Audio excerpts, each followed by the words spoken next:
o Lula e a Janja foram a Londres para acompanhar a coroação do rei Charles III. Durante a entrevista coletiva, o Lula defendeu o fundador do Wikileaks, o Julian Assange. Porque eu acho uma vergonha. Eu vou falar, inclusive, na frente do jornalista, porque isso vale para vocês e vale para mim. É uma vergonha que um jornalista que denunciou as falcatruas de um Estado contra os outros esteja preso, sabe, condenado a morrer na cadeia, e a gente não fazer nada para libertá-lo. É um negócio maluco, a gente que briga e fala em liberdade de expressão, direito de gritar, direito de... Ou seja, o cara está preso porque denunciou as falcatruas. E a imprensa não se mexe na defesa desse jornalista.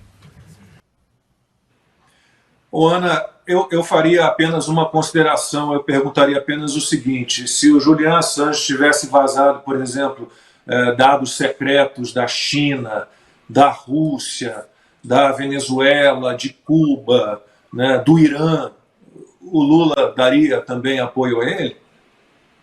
É claro que não, é claro que não. Eu quero dar uma notícia aqui em primeira mão, né, para a nossa audiência. Hoje eu gravei um podcast, vai ao ar ainda, eu aviso, com o jornalista americano Michael Shellenberger. O Michael Shellenberger foi um dos 3 jornalistas escolhidos pelo Elon Musk para divulgar aí os Twitter files, né, os arquivos podres do Twitter, e o que o antigo Twitter, antes da compra do Elon Musk, o que ele fazia, né, censurando as pessoas de maneira tão draconiana como o nosso atual desgoverno. E falamos exatamente disso. Ele mandou uma mensagem, Lacombe, Paulo e Constantino, porque ele estava lendo o que estava acontecendo no Brasil através do Glenn Greenwald. Podemos ter nossas diferenças políticas com o Glenn, mas o Glenn ele vem também colocando a boca no trombone sobre o que está acontecendo no Brasil, o PL 2630 criticando bastante, e é uma voz importante aqui para a imprensa internacional. E aí o Michael Shellenberg entrou em contato e disse: preciso saber de detalhes, porque eu quero escrever sobre isso. E durante o podcast hoje, eu contei para ele todos os detalhes de Alexandre de Moraes, aos inquéritos, né, do fim do mundo, milícias digitais, antidemocráticos, Anderson Torres, falei sobre o Constantino também, jornalista censurado, sem passaporte, sem conta. E aí ele fez um comentário durante uma certa altura do podcast, da nossa conversa, dizendo exatamente isso, Lacombe. Curioso, né, que as pessoas que criticam jornalistas que colocaram a boca no trombone contra a censura, contra a mordaça, contra regimes totalitários, se não são aqueles parceiros dessa turma, dos comunistas, dos bolcheviques, ele também usou a palavra bolchevique, eles não falariam nada. E é exatamente isso, Lacombe.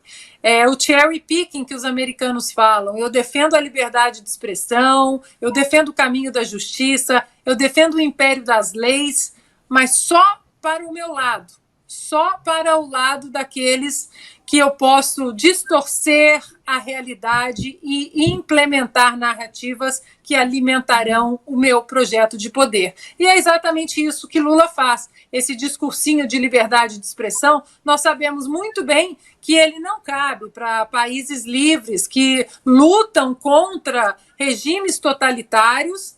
Esses regimes totalitários todos sentadinhos no sofá com quem? Com o próprio Lula, Daniel Ortega, Venezuela, Cuba, ditadores africanos. É isso, eles são uma hipocrisia, é o que a gente sempre fala, e hoje o deputado Bellinski falou de maneira bem enfática. Está em curso no Brasil um projeto de poder, apenas e somente isso. Bom, e em Londres o Lula voltou a falar da taxa de juros. Essa semana o Banco Central decidiu manter a Selic em 13,75%. E o Lula, mais uma vez, criticou o BC e o seu presidente, Roberto Campos Neto. Esse cidadão não tem. Ele não tem nenhum compromisso comigo. Ele tem compromisso com quem? Com o Brasil? Não tem. Ele tem compromisso com outro governo que o indicou. Isso é importante ficar claro. E ele tem compromisso com aqueles que gostam de taxa de juros alta. Porque não há outra explicação. Não há outra explicação. Bom, Constantino, é muito cansativo, né? É muito cansativo. Todo domingo, praticamente, a gente tem que rebater esse tipo de discurso do Lula completamente sem sentido. É cansativo, mas é previsível, Lacombe. Eles precisam desse bode expiatório, né, para ser responsabilizado pela desgraça econômica sendo produzida, plantada pela incompetência e a ideologia deles mesmos. A própria Gleisi Hoffmann chegou a falar de juros genocidas. É impressionante como eles usam as palavras, né, sem nenhum critério. Né? Tudo vira genocida. O vírus chinês que matava na Argentina, que fez o L antes do Brasil, era o vírus que matava. Atravessava a fronteira, era o Bolsonaro, porque era genocida. Né? Então, é tudo assim. Agora, o Lula precisa ficar criticando essa história de juros altos, que é um termômetro, que é uma consequência dos problemas, né? Como se o Roberto Campos Neto fosse o único responsável. Tem um comitê de política monetária que vota, não é só ele, porque ele quer, obviamente, culpar alguém, e a culpa é dele mesmo, né, Lacombe? Ele bota em quem ele quiser.